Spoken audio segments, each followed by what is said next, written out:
She didn't need to say a word. The way her hand found mine, the way silence wrapped around us, it said everything. And in that quiet, I realized I didn't want to resist her anymore. It started with silence, the kind that doesn't feel empty but full of something you can't name. I'd known her for months by then. We met often, sometimes by chance, sometimes because I secretly wanted to. She had a way of filling a room without trying, of speaking softly but leaving words echoing in my mind long after she'd gone. That evening, the cafe was nearly empty. The hum of the espresso machine faded into the background, and the city lights outside cast soft reflections on the glass. She sat across from me, her fingers tracing lazy circles around her coffee cup. There was nothing extraordinary about the moment, until there was. She looked tired, but not in a way that begged for sympathy. More like someone carrying too many memories at once. When she smiled, it wasn't to impress or to hide. It was an acknowledgement, quiet and honest. "You're quiet today," she said, her tone somewhere between curiosity and concern. "I guess I just wanted to listen," I replied, my voice lower than usual. She studied me for a second too long. Then she looked away, brushing a loose strand of hair behind her ear. That simple gesture, so casual, so human, felt like an invitation I wasn't sure I was ready to accept. We talked about nothing and everything. The weather, books, regrets. She told me about her late-night walks, when the world feels asleep, but her thoughts refuse to rest. I told her how I sometimes drive without a destination, just to hear the hum of the road. Each confession felt like peeling away another quiet layer between us. There was a pause, a long one, the kind that tests whether you'll look away or hold your ground. She didn't look away. Her eyes, dark and steady, held mine across the small table. I felt something shift, almost imperceptibly, like the air itself had thickened. My pulse stumbled, a small betrayal of how much her gaze affected me. When she reached out, it wasn't sudden. Her hand moved slowly, as if giving me time to retreat if I wanted to. Her fingertips brushed the back of my hand. Just a touch, yet it felt like she'd crossed some invisible line we both had been tiptoeing around. The sound of laughter from another table broke the moment, but the warmth of her touch lingered. I didn't pull away. She smiled then, faint but knowing. "You don't talk much when it matters," she whispered, half teasing, half searching for something in my silence. And she was right. Words felt too fragile, too clumsy for what hung between us. So I stayed quiet. And in that quiet, something real began to breathe. Asterisk emotional focus asterisk establishes trust and quiet intimacy through atmosphere and subtle touch. The slow pace builds tension while revealing how silence becomes their shared language, setting the stage for what will unfold next. The next time I saw her, it wasn't planned. She was standing by the edge of the park, where the streetlight flickered between gold and shadow. I almost didn't call out to her. There was something about the way she looked that night, lost in her own thoughts, like she was walking through a memory she couldn't quite leave behind. When she turned and saw me, her expression softened. "You again," she said, smiling in that quiet way that always made me forget what I'd meant to say. We walked together without direction. The night air was cool, and the faint scent of rain lingered on the pavement. She carried her jacket loosely over one arm, and every now and then our shoulders brushed, not enough to call an accident, but not enough to name it anything else either. "I didn't think I'd see you tonight," she said. "Neither did I admitted. But maybe I was hoping to." Her glance met mine, amused and thoughtful all at once. "You shouldn't say things like that unless you mean them." "I do," I said almost before thinking. And then the silence returned, the kind that says more than words ever could. We found a bench under a tree where the light barely reached. The world felt smaller there, quieter. She sat close enough that I could feel the warmth of her body through the thin space between us. The soft sound of leaves brushing in the wind filled the pauses in our conversation. She told me about her work, her routines, the people who filled her days but didn't seem to fill her heart. There was a vulnerability in her words, one she didn't disguise. I listened, not out of politeness, but because every syllable seemed to carry a piece of who she really was. At some point, She grew quiet. Her hand rested on the bench between us, her fingers barely touching mine. I could have moved away. I didn't. Instead, I turned my hand slightly until our fingers aligned, until the tips brushed. Her breath caught. I felt it rather than heard it. "You're too young to understand what this means," she said softly. "Maybe," I replied, "but I know how it feels." She looked at me then, really looked. The way her eyes searched mine, it was as if she was trying to find a reason not to stay in this moment. But whatever she found, or didn't, made her sigh and lean back. The distance between us had disappeared without either of us realizing it. Our shoulders touched, then our hands, then the rhythm of our breathing began to sink in the soft dark. She didn't speak again. Neither did I. The space between us had vanished, replaced by something neither of us dared to name yet. For the first time, silence didn't separate us, it held us together. Asterisk emotional focus asterisk this part deepens the connection, showing growing trust, vulnerability, and physical nearness. It's no longer just curiosity. It's quiet longing taking shape, restrained by hesitation, but strengthened by mutual understanding. Days passed, but that night in the park stayed with me. It wasn't the words that lingered. It was everything unspoken. I kept replaying the way her fingers hesitated before resting near mine, how her eyes seemed to carry both invitation and warning. It was like standing at the edge of something I didn't yet understand, but couldn't walk away from. When we met again, it was in her studio. She'd invited me over to help with something, though I think both of us knew that wasn't really why. The room smelled faintly of paint and jasmine tea.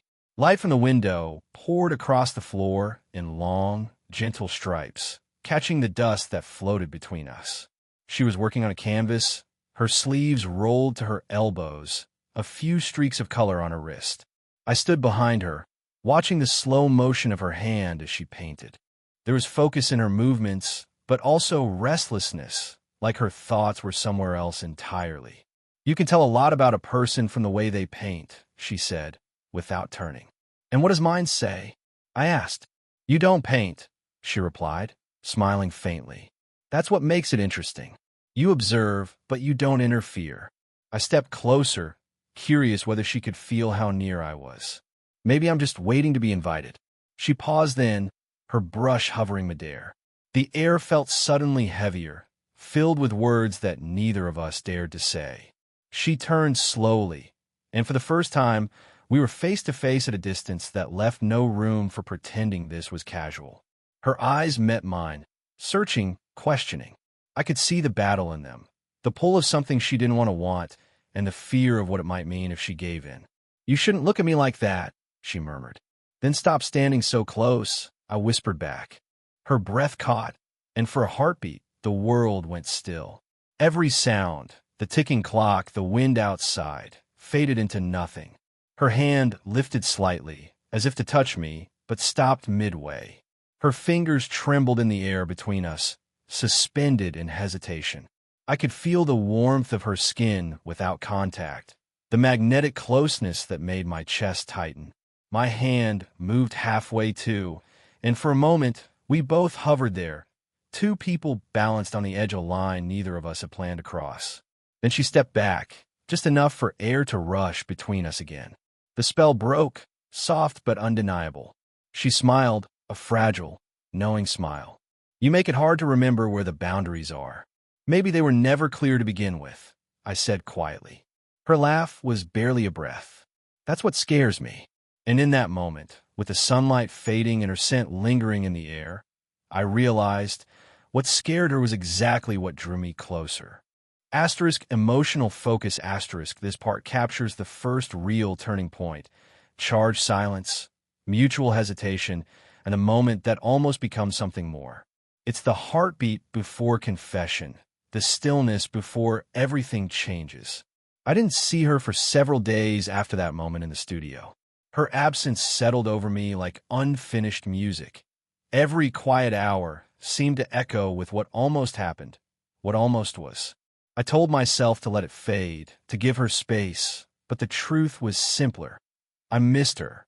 When she finally called, her voice sounded lighter than before, but I could hear something underneath it, like she was holding her breath between words. "Can you stop by?" she asked. "I could use some company." When I arrived, the lights in her living room were low. The air smelled faintly of rain and sandalwood. She was sitting on the couch, a blanket draped around her shoulders, a cup of tea untouched on the table. Her eyes lifted when she saw me, and for the first time, she looked unsure. "I didn't mean to disappear," she said. "I just needed to think." "I figured," I said softly, taking a seat across from her. "Did you find any answers?" She let out a quiet laugh, shaking her head. "No, just more questions. Mostly about what I'm doing and why it feels like I'm standing somewhere I shouldn't." I leaned forward, elbows on my knees. "You mean us?" Her gaze flickered, then stayed on me. "I mean how easy it is to forget what's sensible when I'm around you." She paused, her fingers twisting the edge of the blanket. "You make me remember what it feels like to be seen again." That shouldn't scare me, but it does. There was no rehearsed response for that. The air between us felt delicate, like one wrong word might break it. "Do you want me to stop coming around?" I asked. She shook her head almost immediately. "No, that's the problem." A small silence followed, but it wasn't uncomfortable. It was heavy, filled with everything she wasn't saying. I moved to sit beside her, leaving a respectful space. She didn't look at me at first, just stare at the rain sliding down the window. "I spent so many years keeping my guard up," she said finally. "You learn to build walls quietly, without even noticing. Then someone walks in and doesn't ask permission, just listens." Her voice faltered, softer now. "That's what you did." I didn't know what to do with her honesty except to meet it with my own. Maybe I didn't mean to, but I don't regret it. She turned then, her eyes meeting mine, glimmering under the soft light. Slowly, she reached out and placed her hand over mine. No hesitation this time, just warmth, steady and real. "I don't know where this is going," she whispered, "but I don't want to keep pretending it isn't there." I tightened my hand around hers, feeling her pulse against my palm, a quiet, fragile rhythm that somehow felt like hope. Neither of us spoke again. There was no need. The silence between us had changed. It no longer hid our feelings. It carried them. Asterisk emotional focus, asterisk vulnerability, and truth emerge. She begins revealing her fears and loneliness, and the narrator responds with gentle understanding. Their connection shifts from restrained curiosity to emotional honesty, marking the story's midpoint of trust and quiet surrender. After that night, something changed between us, quietly, naturally, like a curtain lifting to let light in. There was no declaration, no confession, just the simple truth that being apart now felt strange. I found myself at her place more often, not because we planned it, but because it felt like where I was meant to be. Sometimes I'd bring coffee and find her reading by the window, her hair tied loosely, sunlight resting on her face. Other times she'd show up at my place with no reason at all, just a small smile and a bag of groceries. She insisted we cook together. It was during one of those evenings that comfort began to blur into something else. The kitchen was warm, filled with the soft sound of simmering sauce and quiet laughter. She was cutting vegetables while I stood beside her, stirring absent-mindedly. Every so often, our hands would bump, and she'd smile without looking up. "You're terrible at pretending not to be nervous," she teased gently. "Maybe I'm just terrible at pretending," I said. She turned toward me, the knife resting on the board, her eyes searching mine. "You really don't hide much, do you? Not when it comes to you." Her expression softened, and for a heartbeat, neither of us moved. The air between us was thick with something fragile but undeniable. She reached for the pot, and our fingers brushed again. Only this time, neither of us looked away. Her hand lingered against mine, just long enough to make my chest tighten. "Careful," she murmured, her voice low. "You're making it hard to remember what we said we wouldn't do." I swallowed. Did we ever really say it? She smiled faintly, as if acknowledging a secret we both already knew. The scent of basil and tomato hung in the air, but I barely noticed. The world had narrowed to the space between her hand and mine. When the food was ready, we ate on the couch, knees touching, talking about everything except what mattered most. She laughed at something I said, really laughed, the kind that shakes her shoulders and lights up her eyes. It was the most beautiful sound I'd ever heard. Where her laughter faded, she looked at me, still smiling, but there was something new in her gaze, something unguarded. She leaned slightly closer, as if pulled by instinct rather than thought. Her hand found mine again, fingers slipping between mine with quiet certainty. "Is this okay?" she whispered. I nodded, unable to trust my voice. Her head rested lightly against my shoulder, and for a moment, the world outside disappeared. The rhythm of her breathing steadied against me, soft and real. My hand brushed her arm, and I felt her shiver, not from cold, but from something we both finally stopped denying. That night, nothing needed to be said. The lines we'd drawn had faded, and what replaced them wasn't reckless, it was honest. Emotional focus. This part captures the transition from emotional connection to physical closeness. The affection becomes open but still tender and restrained. The story leans into warmth, comfort, and the unspoken realization that what they share is no longer just companionship. It's love quietly unfolding. The days that followed felt weightless, almost unreal. Every routine moment, coffee in the morning, her hand brushing against mine, the quiet comfort of shared silence, carried a tenderness that made time slow down. But beneath that calm was a quiet fear neither of us wanted to name. We both knew that something this delicate couldn't stay untouched by reality forever. One afternoon, I found her sitting on the porch, a half-finished cup of tea beside her. The sky was gray, the kind of soft light that made everything feel muted. She didn't notice me at first. Her gaze was far away, lost somewhere I couldn't reach. "Hey," I said softly. She turned and smiled, but it was faint, distant. "You always find me when I'm trying to disappear. Maybe that's why I keep coming back," I said, sitting beside her. For a while, we just sat there, watching the rain begin to fall. The sound of it filled the silence, steady and rhythmic. Then she spoke, almost to herself. "You know, people talk. They always do. About age, appearances, timing, things that shouldn't matter but somehow still do." I stayed quiet, letting her voice carry the truth she'd been holding back. "I tell myself it's harmless," she continued, "that we're just close. But then you look at me the way you do, and I realize I've already crossed a line I swore I never would." Her confession hit deeper than I expected. There was no accusation in her tone, just honesty wrapped in hesitation. I reached out, gently brushing my thumb over her knuckles. "Do you regret it?" She didn't answer right away. Her eyes glistened faintly as she watched the rain trace lines down the glass. "No," she said finally. "That's what scares me." The honesty in her words caught me off guard. I felt a knot tighten in my chest, part ache, part gratitude. "Then maybe," I said quietly, "we stop worrying about what we can't control. Maybe we just let this be what it is." She turned toward me, and for a moment I thought she'd agree. But instead, she shook her head slowly. "You're still figuring out who you are? I'm at a point where I'm supposed to have already done that. What if I'm just stealing time from you?" I took a breath, searching for words that could bridge the space between us. "You're not stealing anything," I said. "You're giving me something I didn't even know I needed." Her hand slipped from mine then, not to pull away, but to rest against my face. Her touch was gentle, almost trembling. "You make it sound simple," she whispered. "But it isn't." "I know," I said, "but that doesn't make it wrong." For a long moment, she didn't move. The rain softened, and in the hush that followed, she leaned forward and rested her forehead against mine. Neither of us spoke again.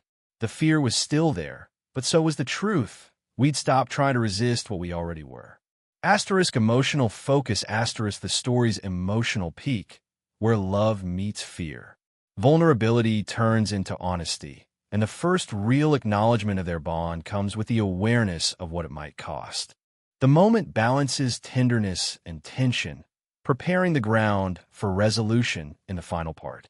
Morning light slipped through her curtains like a promise, soft and golden. It was the kind of light that made everything feel slower, gentler, like the world was trying not to disturb us.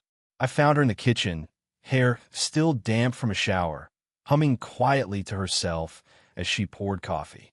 When she noticed me, she smiled, small, calm, and real. The kind of smile that told me she'd stopped running from whatever it was that had scared her. "Morning," she said, sliding a cup toward me. "Morning," I echoed, my voice still thick with sleep. For a while, we just stood there, the simple sounds of coffee cups and birds outside filling the space between us. It was peaceful, but I could tell there was something she needed to say. "I've been thinking," she began softly, "about us, about how we got here." I nodded, waiting. "I spent so long worrying about what people would think," she continued, "about what it means, what it looks like. But then I realized every moment with you feels honest. I don't want to keep treating something real like it's a mistake." Her voice wavered on that last word, but the steadiness in her eyes told me she meant every syllable. I set my cup down and stepped closer, close enough to feel the warmth radiating from her skin. "You don't have to justify it," I said quietly. "Not to me, not to anyone." She exhaled, a sound halfway between relief and surrender. "You make it sound easy." "Maybe it's not supposed to be easy," I said. "Maybe it's just supposed to be true." For a heartbeat, she said nothing. Then she reached out, her fingers brushing the collar of my shirt before resting gently against my chest. The touch was simple, grounding. Her thumb moved slowly, tracing small, aimless circles, like she was memorizing the feel of something she didn't want to lose. "I used to think love only belonged to certain ages, certain moments," she said. "But you made me remember that it's not about time. It's about timing." I smiled at that, covering her hand with mine. "Then I'm glad I found you when I did." She looked up, her eyes soft but sure. "So am I." The moment stretched, unhurried, sacred in its simplicity. There was no urgency left, no fear of what might come next.